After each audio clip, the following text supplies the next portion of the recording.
Bienvenue. Et ce que je disais tout à l'heure, on n'a pas la chance d'avoir les séminaristes du diocèse. Si, il y a Amen qui est là, que vous avez repéré.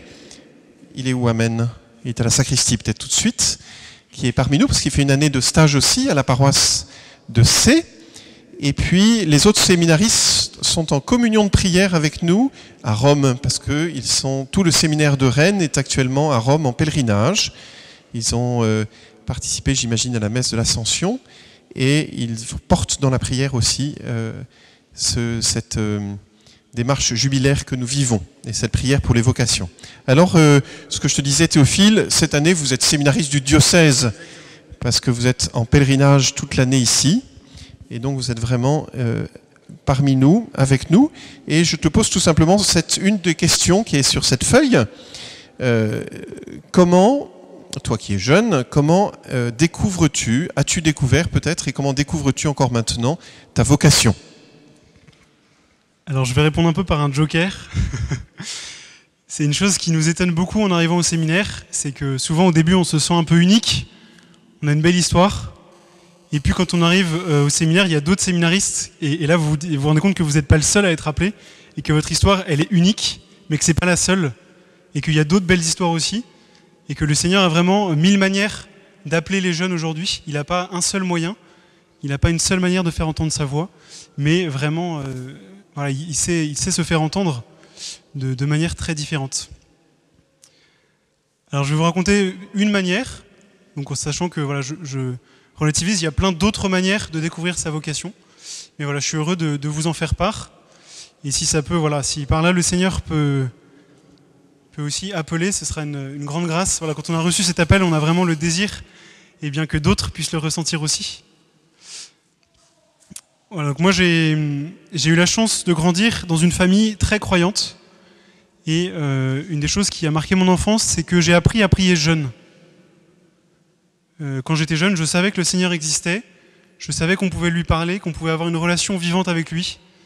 Et je pense que c'est vraiment un des éléments fondamentaux pour permettre au Seigneur d'appeler des vocations. Ça lui donne cette possibilité. Voilà. Donc moi j'ai appris à prier jeune. Mes parents, on avait la prière en famille. Et puis, vers l'âge de 10 ans, j'ai ressenti mon premier appel. C'était au cours d'une messe. J'ai eu un échange intérieur avec le Seigneur. Et voilà, et j'ai compris que le Seigneur m'appelait à être prêtre. Et puis, ça a duré 6 mois. Pendant 6 mois, je me suis dit, voilà, je vais être prêtre. Et j'ai eu une joie immense en disant oui au Seigneur. Dans mon cœur d'enfant, en fait, j'ai un peu choisi de faire confiance parce que déjà à l'époque, à 10 ans, j'avais envie de me marier. Je me disais, voilà, on ne peut pas vraiment être heureux si on ne se marie pas, si on n'a pas une femme, un travail. Et du coup, lorsque j'ai dit oui au Seigneur, j'ai posé un acte de confiance en me disant, voilà, si le Seigneur t'appelle, tu seras heureux comme ça, fais-lui confiance. Et donc cette confiance, elle a duré 6 mois. Et après 6 mois, je me suis dit, non, tu t'es inventé un truc. Ça s'est passé dans ta tête, le Seigneur t'appelle pas, tu vas te marier. Et donc là, entre 10 et 16 ans, ça a été une période un peu d'alternance, je dirais, où la plupart du temps, je me disais, quand je me posais la question, je me disais, je vais me marier. Et puis de temps à autre, tous les 2 ou 3 ans, à des moments de prière un peu plus forts, je me rendais compte que le Seigneur était là, présent dans ma vie, et qu'il était en train de m'appeler. Mais qu'il était là tout le temps en fait. C'était pas juste à ces moments-là. Ces moments-là, je prenais conscience que le Seigneur était toujours là en train de m'appeler, même si le reste du temps, j'oubliais complètement qu'il m'appelait en fait. Même si le reste du temps, je me disais, je vais me marier. Voilà, donc là, j'ai eu plusieurs confirmations d'appel intérieurs, jusqu'à l'âge de 16 ans, où là, j'aime bien comparer cette partie de ma vie avec le livre du prophète Jonas. Vous savez, la Bible, c'est notre vie. Je crois qu'on peut vraiment rechercher dans la Bible, enfin, confronter la Bible avec nos expériences de vie. Et il en sort une fécondité. Et bien moi, quand je relis cette période-là, j'ai vraiment l'impression d'avoir été le prophète Jonas qui a dit non à Dieu. Donc, à 16 ans, je suis tombé amoureux. Et du coup, je me suis reposé la question de la vocation. Je me suis dit, voilà, tu es en train de tomber amoureux. Il faut peut-être, tu avais ressenti un appel il y a quelques années, il faut peut-être que tu mettes les choses au clair. Et donc là, j'ai regardé dans mon cœur,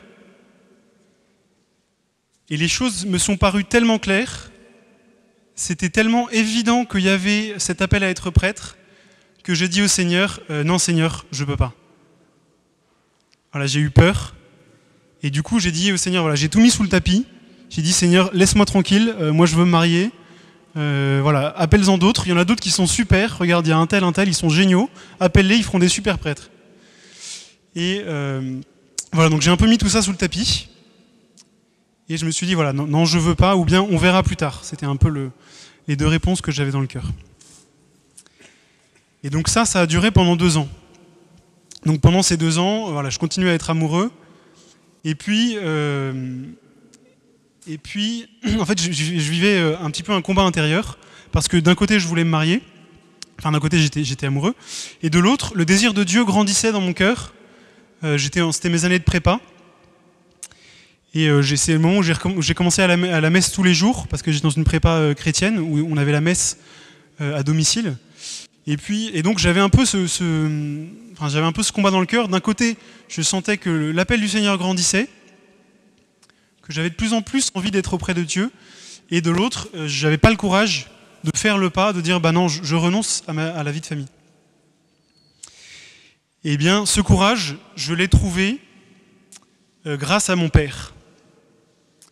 Un jour, mon père, j'ai eu une discussion avec mon père qui m'a dit, on a échangé, et il m'a dit voilà, sur un certain nombre de points dans ta vie, j'ai l'impression que tu n'es pas très libre. Et comme ça, il m'a un peu développé tout ce qu'il avait vu dans ma vie, enfin tout ce qui de l'extérieur, parce que je ne lui racontais pas forcément les choses. Et au fur et à mesure qu'il parlait, je me suis dit mais il a vraiment raison. Il faut que je fasse quelque chose, il faut que je fasse un peu le ménage dans ma vie pour que ça respire, pour que je puisse un peu prendre des mesures. Et du coup, j'ai arrêté la relation dans laquelle j'étais, la relation amoureuse que j'avais commencée. Donc ça m'a libéré le cœur. Et puis je suis parti en retraite avec ma prépa juste après. Je m'étais inscrit sur cette retraite sur un coup de tête. Je ne pensais pas du tout y aller. Et elle est arrivée juste après donc, ce moment un peu de combat intérieur. Et donc là, dès que j'ai eu le cœur libre, j'ai vraiment pu entendre l'appel du Seigneur. Une fois que j'avais accepté de renoncer à ça, c'était clair dans mon cœur. En fait, en le relisant aussi, aujourd'hui, je me rends compte qu'il fallait surtout reconnaître qu'il y avait ce désir de me donner dans mon cœur et accepter de renoncer à une chose bonne pour un désir plus grand. Il fallait il fallait discerner et faire confiance. Il y avait vraiment une question de confiance, en fait. De croire que le Seigneur me comblerait d'une autre manière, accepter de pas tout comprendre, de pas tout savoir, pour faire le pas. Voilà, donc là, à partir de ce moment-là, j'ai décidé de dire oui à ma vocation, et j'ai eu une joie immense, vraiment. Je sentais vraiment enfin que mon cœur était réconcilié, que mon désir profond, il pouvait irriguer toute ma vie. Et donc j'ai vraiment senti une grande paix et une grande joie. Et j'ai été donc voir un ami au séminaire de la communauté Saint-Martin, qui était rentré en septembre. Et alors là j'ai été un peu perdu, parce que je vous ai dit, donc dans mon appel, moi ce qui a caractérisé mon appel, c'est qu'il était très clair. Quand je regardais dans mon cœur, j'avais cette certitude intérieure que le Seigneur m'appelait. Et mon combat d'ailleurs, ça a été un peu plus d'accepter, plutôt qu'il y a des gens qui vous disent voilà, je sais vraiment pas, et pendant des années ils se posent la question. Et du coup j'ai été au séminaire de la communauté Saint-Martin, et là je m'attendais à la même chose, je m'attendais à avoir cette espèce d'évidence intérieure, comme si voilà, on te dit c'est là, et puis tu fonces. Et en arrivant, j'ai passé une semaine là-bas, et j'ai pas eu du tout cette certitude intérieure. Au contraire, j'étais complètement perdu, je savais pas ce qu'il fallait que je fasse. Et j'ai demandé à rencontrer le supérieur, et je m'attendais un peu à ce qu'il me dise, bah écoute, te pose pas de questions, rentre ici, fais vite, ne te pose pas de questions. Et il m'a pas du tout dit ça. Il m'a dit au contraire, tu es libre, tu as le choix, Dieu tient compte de ton désir, de ta volonté, de ce que toi tu choisiras. Et ça m'a perturbé, et en même temps ça m'a fait beaucoup de bien, et j'ai pu poser grâce à ça un choix, je pense, vraiment libre, un choix de confiance, parce que j'avais pas tous les éléments pour savoir ce qui allait m'arriver. Mais voilà, donc j'ai fait ce choix après 3 jours de tempête intérieure, Et j'ai décidé donc de rentrer à la communauté Saint-Martin. Alors justement, maintenant que tu as fait quoi, 2 ans, 3 ans? C'est ma 4e année. 4e année déjà de séminaire, c'est pour ça qu'il est grand. Et on appelle ça un grand séminariste. Et dis-nous un petit peu, en fait, comment on forme les prêtres aujourd'hui. Qu'est-ce qui te paraît fondamental?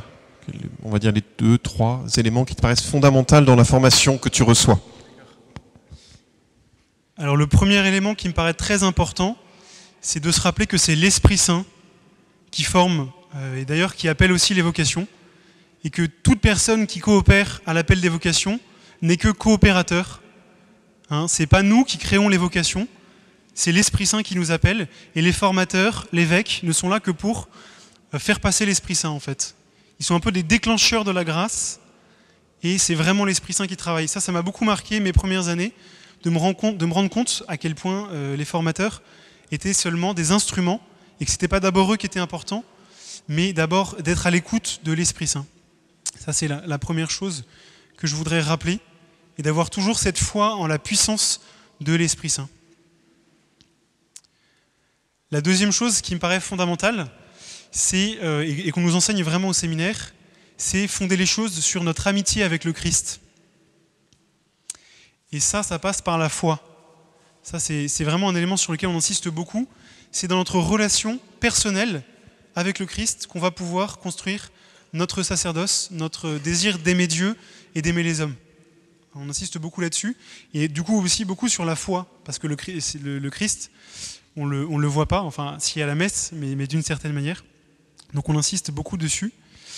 Et puis le troisième élément sur lequel j'insisterai, on ne peut pas tout dire, il y aura beaucoup de choses à dire, c'est la dimension humaine. C'est Dieu nous prend tel que nous sommes et nous fait cheminer progressivement en tenant compte de notre psychologie, de nos faiblesses. C'est vraiment quelque chose qui m'a beaucoup marqué mes 3 premières années, notamment parce que je me disais, mais comment est-ce que je pourrais être prêtre alors que j'ai tel défaut, alors que je me sentais vraiment un pauvre type, et je me demandais comment j'allais pouvoir être prêtre.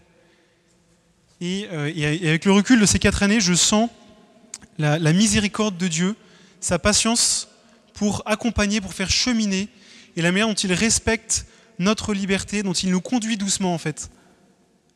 En fait, il pourrait très bien nous briser, nous changer en un instant, mais ça nous briserait en fait. Et il choisit de nous faire cheminer petit à petit, jour après jour, à travers les petites choses de notre vie. Et voilà, c'est une grande part de sa miséricorde. Et ça passe aussi par quelque chose parfois de très humain. Je vous parlais de la foi. Parfois, il ne faut pas s'imaginer qu'on va être tout le temps dans l'extraordinaire, mais par des petites choses du quotidien, par le fait de travailler sur soi, voilà, de toute cette dimension humaine, elle est aussi, je pense, très importante dans la formation au séminaire. Ça dure combien d'années? Alors ça dépend des séminaires, c'est entre 6 et 8 ans. Moi j'ai fait la formation longue, moi j'ai 8 ans. D'accord. Ça te fait pas peur que ça soit aussi long? Non, parce que le Seigneur accompagne. D'accord. On peut l'applaudir pour le remercier d'avoir pris la parole.